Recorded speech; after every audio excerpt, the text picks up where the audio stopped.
हाँ जी, good morning all of you teachers. हम जो आज स्टार्ट करने वाले हैं वो हमारी फर्स्ट असाइनमेंट है इलेक्ट्रोस्टैट पे।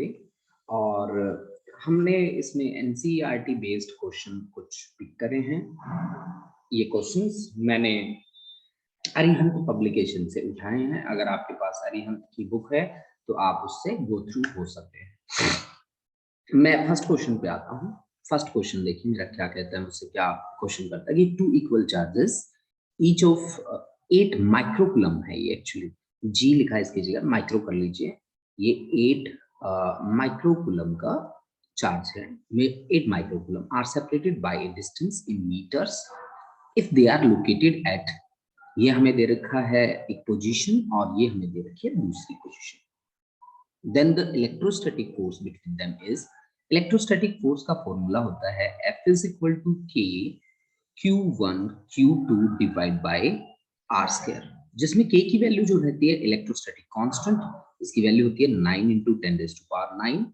ठीक है, आपको बोला गया टू इक्वल चार्जेस 8 माइक्रो, मतलब 8 into 8, माइक्रो का मतलब होता है 10 की पावर -6 into -6 तो -12 और डिवाइड बाय R स्क्वायर। तो R आपको निकालना है यहाँ से, तो आपके पास ये होगा R1, यानी कि यहाँ पे R1 का जो काम करेगा वो करेगा I cap plus J cap और प्लस क्या है K कैप, और आपका जो R2 है वो है आपका 2I cap plus 8J cap और प्लस 3K कैप। तो अब आपको क्या निकालना पड़ेगा, सबसे पहले R2 माइनस R1 वेक्टर निकालना है, R2 माइनस R1 वेक्टर। तो आपके पास आ गया I cap plus 7J cap और plus 2K cap, 2K cap. तो ये आपके पास आ गया। आप इसका मैग्नीट्यूड निकाल लीजिए, तो इसका मैग्नीट्यूड होगा 1 का स्क्वायर प्लस 7 का स्क्वायर मतलब 49, 2 2 जा 4, तो ये आ गया जी आपके पास 54 का रूट। R का स्क्वायर करना है आपने, तो ये यहाँ पे वैल्यू आपने रख दी 54। ठीक है जी, तो आपके पास देखिए 5 4 9, तो 3 3 जा 9, 3 1 जा 3 8 जा और 3 6 जा 18 और 2 3 जा 2 4 जा। ठीक है, तो 8 4 जा 32 divide by 3 into 10 raise to power कितना 9 और -3। ठीक है, -3, तो ये आ गया आपके पास 3 10 जा, तो आपके पास लगभग ये 9 इंटू 10 रेज टू पावर -3 जी, आपके पास 9 इंटू 10 रेज टू पावर -3 आना चाहिए इसका आंसर। ठीक है,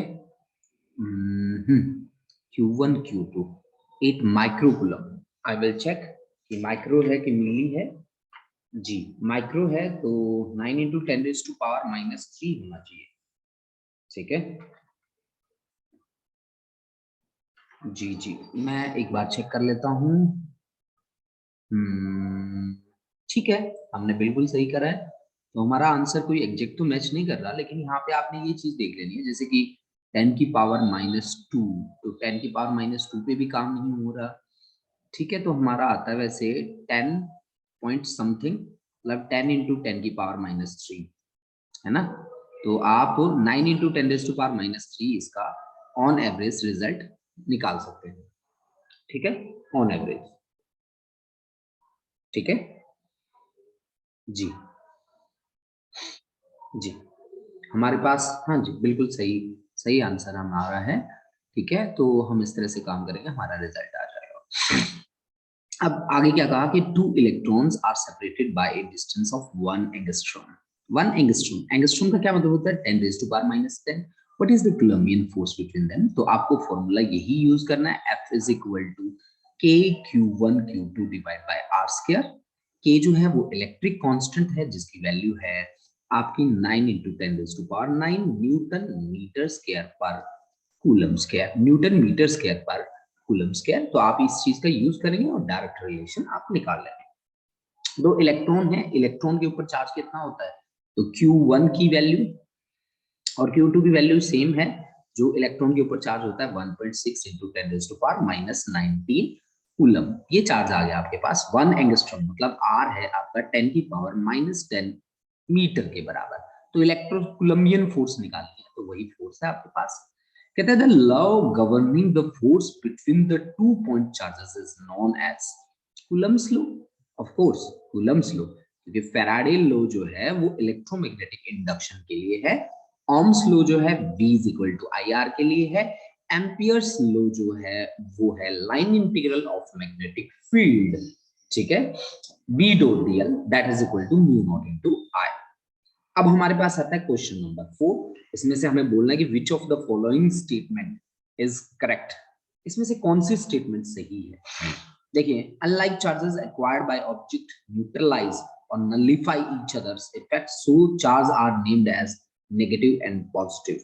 ठीक है, हमारे पास है एक ऑप्शन 1 है, ठीक है। तो देखिए क्या रहेगा कि unlike charges acquired by object, unlike का मतलब है एक पॉजिटिव एक negative, object neutralise or nullify each other's effect, बिल्कुल सही बात है। So charges are named as positive and negative, बिल्कुल सही बात है। By convention the charge on the glass or cat's fur is called positive and charge on plastic or बिल्क IB term as negative. ठीक है, ये आपका जो सही by convention the charge on glass rod or cat's fur is called positive and charge on plastic or silk, silk है ये, is termed as negative. हाँ जी, बिल्कुल यही बात होती है। तो आपका ऑप्शन यहाँ पे रहेगा 1 एंड 2 बोथ आर करेक्ट। ठीक है, तो 1 एंड 2 बोथ आर करेक्ट। ठीक है, चलिए जी अब बढ़ते हैं आगे। हमारे पास नेक्स्ट देखिए क्या है। देखो, हमें इन चीजों को आगे लेके चलना है। चलिए जी, कैसे हम आगे चलेंगे, चलो देखो जी, क्वेश्चन 5 में मैचिंग का क्वेश्चन है। चलिए जी मैच करते हैं और देखते हैं कि क्या रिजल्ट बनना चाहिए। कहता है कि मैच, क्या मैच करना है, कहता है कि match the first part of a sentence given in column 1 with the second part in column 2 so that the sentence is complete, meaningful and electrostatically true. Like charges क्या करते हैं, repel each other। like charges क्या करते हैं, repel each other। unlike charges attract each other। charge can be of two types। ठीक है, charges charge can be, ठीक है, neutralised if are equal and opposite. हाँ, charges are of two type. हाँ, तो ये बनेगा ना फिर, charges are of two type. ये लो जी, ये कॉम्बो देख लो आपका कौन सा आ रहा है, डी वाला आ रहा है, ए का 2, ठीक है, बी का 3, सी का 4 और डी का 1, डी का 1। हाँ जी, फिर ये आपका ऑप्शन क्या रहेगा, सही रहेगा। The minimum charge on an object is 1 coulomb, 1 state coulomb और 1.6।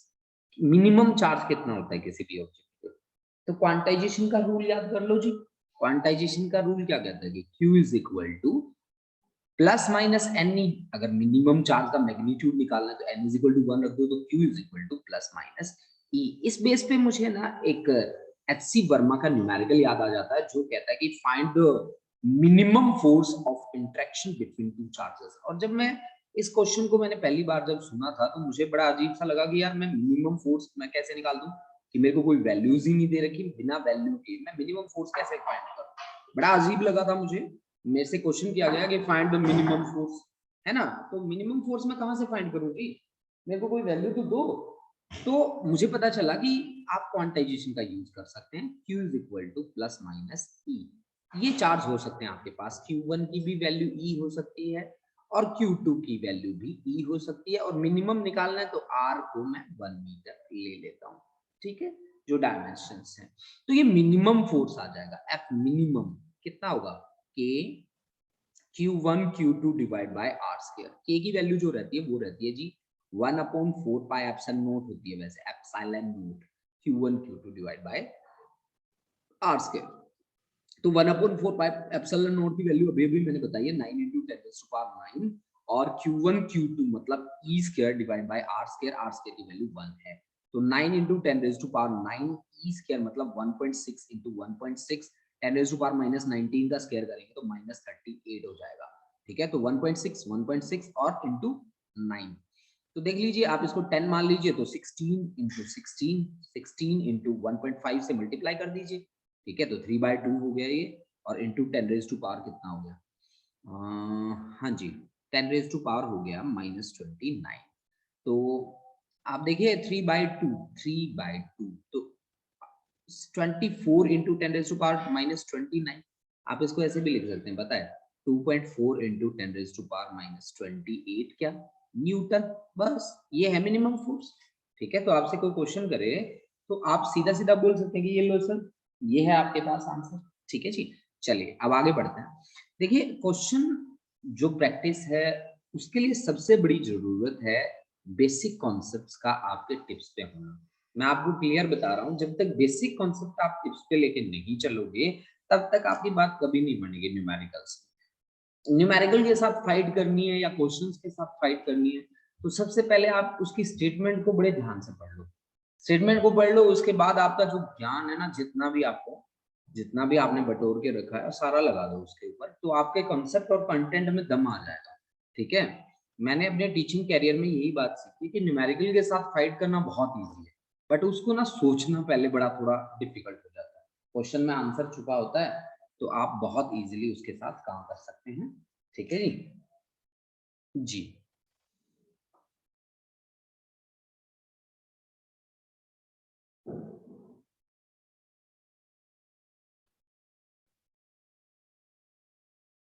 हाँ जी, नेक्स्ट क्वेश्चन में मुझसे बोला गया कि conservation of charge follow from the law of conservation of mass.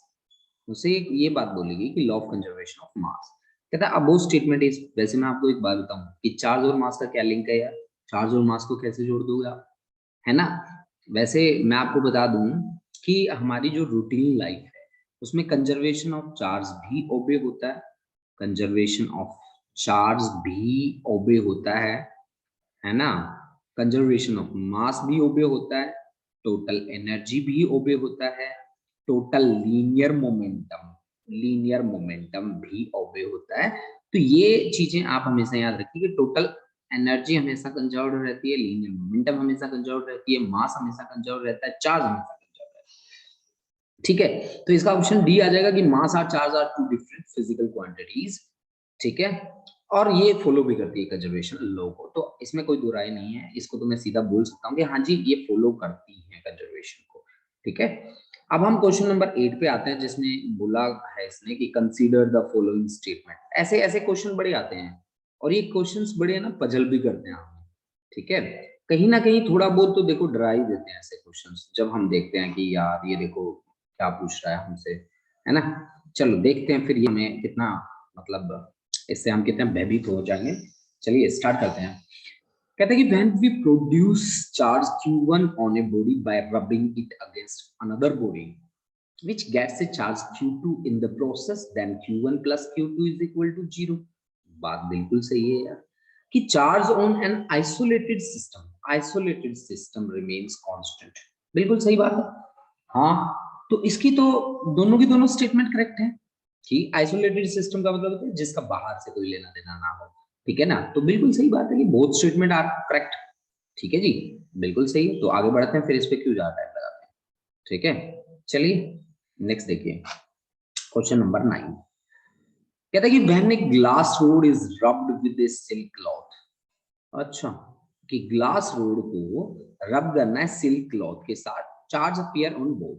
Just this observation is consistent with the law of conservation of charge as, बोलिए इसका क्या होना चाहिए कि as charges on both causes attraction, charges on both causes repulsion, ठीक है ना। Charge appearing on both bodies are equal and opposite, हाँ ये बात तो सही है कि ये दोनों में इक्वल होगा और ऑपोजिट होगा, ठीक है ना जी। कि charge on first body is more than that of, ये कहाँ होता है भाई ऐसा, ठीक है, यही बात सही है। और इसको गुरु मंत्र मान लो, और मान के गुरु मंत्र और भाई पढ़ लो, है ना। ठीक है जी। Consider the statement 1, there are two kinds of electric charges, there are two kinds of electric charges, हाँ सही है कि like charges attract unlike charges repel. अब इसके इसके ना आंसर मैं नहीं बताऊंगा आपको, आप खुद से सोच लो कि आपको पता है वन इज, हाँ लाइक चार्जेस अट्रैक्ट, यार ये देखो लाइक चार्जेस कभी अट्रैक्ट नहीं करते, रिपेल करते हैं। देखो देखो खा गए ना हम धोखा, अनलाइक चार्जेस रिपेल। यार ऐसे ऐसे क्वेश्चन है ना एचटेट वाले बना के दे देते हैं और हम लोग फिर उलझ जाते हैं और गलत करके आ जाते हैं। तो इसकी option third, one is correct, second is incorrect. Okay ठीक है जी। चलिए क्वेश्चन नंबर 11 पे आते हैं। The magnitude of force between 2 point charges Q1 and Q2 separated by a distance R is K Q1 Q2। हाँ मैग्नीट्यूड होता है इन दोनों का, Q1 into Q2 divide by R square. Square ढूंढो, K Q1 Q2 divide by R square, K Q1 Q2। ये क्या भाई बिल्कुल बेवकूफ बना दिया। तो ये है K Q1 Q2 divide by R square. ठीक है, तो K फॉर एयर, देखो बोला ना Newton metre square per coulomb square, 12 का आंसर हो गया 1। ठीक है, बहुत सिंपल सी बात थी, है ना। तो मैंने सीधा सीधा आंसर मारा चला के, सही किया मैंने, बोलो हैं। टाइम लगाता तो अच्छा रहता क्या, आप लोगों का भी टाइम बड़ा वेस्ट हो रहा है ना जी। कई कई क्वेश्चन में आप भी इरिटेट हो जाते होगे। The value of permittivity of free space 8.85 into 10 raised to power -12 coulomb square per newton per metre square. ये बात याद रखना जी, इसकी जो यूनिट है ना वो बड़े धमाकेदार होती है। अब पूछो क्यों, क्योंकि F इज इक्वल टू होता है 1/4 pi epsilon naught Q1 Q2 divide by R square. तो epsilon naught is equal to Q1 Q2 divide by क्या, F इंटू आर स्क्वायर, यानी कि ये coulomb square per newton per metre square. सही है, इसलिए मैंने बोला कि each of the 2 point charges are doubled, अच्छा, and their distance is half, force of interaction become n time where n is, देख लो यार ये बैठा है। ठीक है, फॉर्मूला लगाओ सीधा, आपको बताए कि Q1 and Q2 को डबल करा। अच्छा, the each of the 2 point charges are doubled, their distance is half, मतलब 2 to 4 r to r by 2, तो 2 to 4 4 4 16 16 टाइम हो गया भाई। ठीक है, तो आपका 14 का आंसर क्या रहेगा, डी रहेगा। ठीक है जी, चलिए 15 देखिए, if charge and distance between two charges are reduced to half, क्या होगा, फॉर्मूला ऊपर बैठा है, लगाओ निकालो। ठीक है, फटाफट से। ठीक है, चलिए जी आगे बढ़ते हैं क्वेश्चन नंबर 16 पे। 16 नंबर, क्वेश्चन नंबर 16 को ध्यान से देखो। क्वेश्चन नंबर 16 मेरे पास आज जो टोटल नंबर है क्वेश्चंस का वो नंबर है 21। तो हम क्वेश्चन नंबर 61 पे हैं। ठीक है जी, क्वेश्चन नंबर 61 61 बोल रहा हूँ, देखो 16 चलिए कोई बात नहीं, होता रहता है ना। चलो 16 को देखो, a two insulated charged copper sphere, क्या बोल रहा है भाई कि two insulated charged copper sphere A and B have their center separated by a distance of 50 centimeter. The charge on each is itna. The radii of A and B are negligible compared to their separation if each sphere is charged double the above amount and the distance between them is half. Then what is the ratio? भाई सीधी बात बताऊं, F is equal to K Q1 Q2 divide by R square का concept use कर लो, बस जो बोला है ना वो फॉलो करते जाना, कॉन्सेप्ट बन जाएगा। ठीक है, अच्छा उसके बाद देखो क्वेश्चन नंबर 17। 17 चलिए 17 वाला क्वेश्चन मुझे देखिए थोड़ा लग रहा है कि यार इसमें अच्छी बात होनी चाहिए। ठीक है, 17 वाले को देखते हैं। चलिए 17 वाले को सॉल्व करते हैं, हमने अब तक बहुत टाइम हो गया कोई भी क्वेश्चन सॉल्व नहीं करा ना।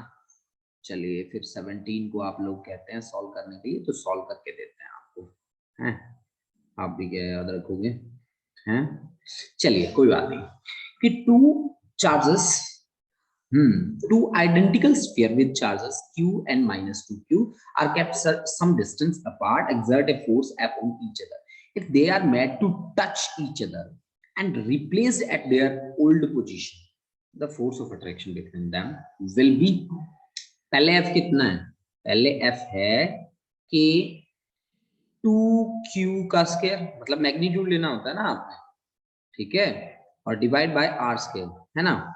अब आपने क्या किया, टच किया, टच किया तो आपके पास नया चार्ज आया होगा। तो नया चार्ज कितना आया, नया चार्ज आपके पास आया होगा Q डैश,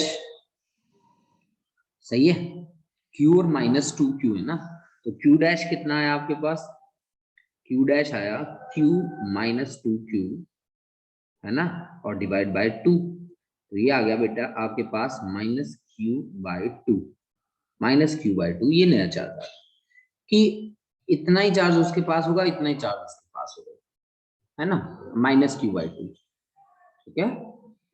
तो kept some distance apart, they are near to touch। मैं इसकी ओरिजिनल स्टेटमेंट देख के बताता हूँ आपको, क्योंकि मुझे इसकी स्टेटमेंट में थोड़ी सी गड़बड़ लग गई कि two identical sphere with charge 4Q and -2Q है। देखना इसमें थोड़ा सा 4Q है और -2Q है, बस ये थोड़ा सा आपको चेंज करना पड़ेगा, 4Q है और -2Q है, ठीक है जी, क्योंकि मुझे लग रहा था इसकी स्टेटमेंट में गड़बड़ कर रखी है हमारे टाइपिस्ट ने। तो आपके पास Q डैश कितना आ जाएगा, Q डैश आ जाएगा 4Q -2Q डिवाइड बाय 2, तो ये आ जाएगा जी +2Q/2, यानी कि Q dash is equal to Q, Q dash is equal to Q, ठीक है जी। तो आप देख लीजिए Q डैश और 4Q और 2Q, तो F is equal to K, 4 2 जा 8Q square divide by R square, और F डैश कितना आया, F डैश आया K Q into Q square divide by R square, तो F डैश कितना है, F को हम किससे डिवाइड कर दें, 8 से डिवाइड कर दें, F dash is equal to F/8, तो बताइए कौन सा ऑप्शन सही रहेगा, बी वाला ऑप्शन सही रहेगा, ठीक है। अब चलिए जी क्वेश्चन नंबर 18 पे चलते हैं, ठीक है। और आपको बोला कि two charges plus Q and -Q are placed at a distance R, match the following two column when distance between them is change to R dash, R dash को चेंज कर दिया। चलिए सोचिए कि क्या हम कर सकते हैं इस पे काम और किस तरह से हम कर सकते हैं। चलिए जी देखो, बहुत ही सिंपल क्वेश्चंस हमने फर्स्ट असाइनमेंट में रखे हैं, आप 1 मिनट से भी कम का टाइम रहता है हमारे पास, ठीक है, तो 1 मिनट से भी कम का टाइम रहता है, तो चलिए हमने क्वेश्चन नंबर 18, आपको पता है two charges are placed at a distance, तो F इज इक्वल टू हो गया K Q square, Q1 into Q2 magnitude लेना होता है, तो K Q square divide by R square, match the following, तो R डैश आपने लेना है, R डैश 2R के बराबर लेना है, तो आपका A जो रहेगा R dash is equal to 2R, तो आपका F dash is equal to K Q square, R dash is equal to 2R ना, तो 2 2 जा 4R स्क्वायर, यानी कि ये आ गया आपका F/4, ठीक है जी। R/2 करो, तो B में R/2 करोगे तो 4 टाइम्स आ जाएगा किसका, F का, जो किसके इक्वल होगा, F डैश के इक्वल होगा। C करके देखो, C वाला कि R is equal to 4R, तो F dash is equal to 4 4 जा 16, तो F/16। D वाला करो R/4, तो F डैश कितना आ जाएगा, 16 F के बराबर आ जाएगा, ठीक है जी। देख लीजिए, अब मैच कर लो, कौन सा जो सही लग रहा है आप निकाल लो उसकी वैल्यू, सही बात है कि नहीं है, ठीक है जी। चलिए अब आगे बढ़ते हैं क्वेश्चन नंबर 19 पे, ये असाइनमेंट मैं अपलोड कर दूंगा, ठीक है, आप इस असाइनमेंट को चेक कर लीजिएगा, ठीक है। 19 कहता है total force on a charge due to presence of other charge is vector sum of force due to individual charge. Force on a charge due to presence of other charges force over by Coulomb's law taking the other charges or sum of all other charges. 1 and 2 are correct. तो हमें question number 19 का देखते हैं, question number 19 में क्या रहेगा हमारे पास, 19 में force on a charge due to presence of other charges is force by Coulomb's law by taking the charge or the sum of all other charges। ये गलत है, ठीक है, पहली बात तो हमारी बिल्कुल सही है, लेकिन दूसरी गलत है, यानी कि ऑप्शन इसका सी रहेगा, ठीक है जी। चलिए अब चलते हैं नेक्स्ट क्वेश्चन पे, 20 पे। 20 for a system of charges, system of charges की बात करिए, question number 20 system of charges की बात करी है। तो आपको भी पता है कि टोटल फोर्स ऑन Q1 क्या होगी, F12 F13 F1N, ठीक है यही तो होगा फिर, सही है, option 1 is correct. The SI unit of electric field होता है जी आपका फोर्स पर यूनिट टेस्ट चार्ज। तो फोर्स की यूनिट होती है न्यूटन और चार्ज की कूलम, इलेक्ट्रिक फील्ड की यूनिट बनेगी जी न्यूटन पर कूलम। तो इसी के साथ आज की असाइनमेंट हम यहीं पे खत्म करते हैं और जल्दी ही मिलते हैं आप लोगों से दूसरी असाइनमेंट के साथ। और वो मैं आपका असाइनमेंट जो है होगा वो जल्दी जल्दी मैं अपलोड भी कर दूंगा ताकि आपको कोई प्रॉब्लम ना हो, ठीक है जी, समझ गए आप मेरी बात? हाँ जी बिल्कुल। तो ये हमारा जो सेशन रहने वाला है ये बहुत ही इंटरेस्टिंग रहने वाला है। हम इसमें बहुत सारे इंटरेस्टिंग फैक्ट्स भी ऐड करने वाले हैं, ठीक है। तो आप जुड़े रहिए, ठीक है, हमारे साथ जितना आप कवर कर सकते प्लीज कवर करिए।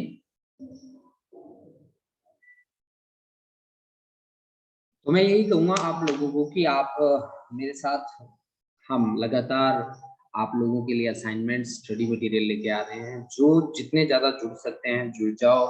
हम भी अपने आप को कवर कर रहे हैं, देखो ऐसा कुछ नहीं है कि हाँ जी हम टीच करते हैं प्रोफेशनली मैं टीच कर रहा हूँ, नहीं नहीं ये मेरा कोई प्रोफेशनल प्लेटफॉर्म नहीं है, मैं आपको क्लियर बता दूँ, ठीक है। यहाँ आप सब्सक्राइब करते हैं नहीं करते हैं कोई बात नहीं, आप यहाँ मिलके अगर प्रिपेयर करना चाहते हैं प्लीज मेरा नंबर जो स्क्रीन पे आपको दिख रहा है उस पर आप मुझे व्हाट्सएप करें और मुझे फीडबैक दें कि आपको इन लेसन्स का या इन असाइनमेंट्स का क्या फायदा मिल रहा है कि नहीं मिल रहा। हाँ अगर आपके वैल्यूएबल कमेंट्स अगर मेरे को मिलते हैं तो मैं उन पे जरूर काम करूंगा। और इसी बात के साथ मैं आज की क्लास को करता हूँ यहीं पे समाप्त और मिलते हैं हम नेक्स्ट क्लास में नए कॉन्सेप्ट के साथ। तब तक के लिए सभी को मेरी तरफ से प्रणाम, नमस्कार।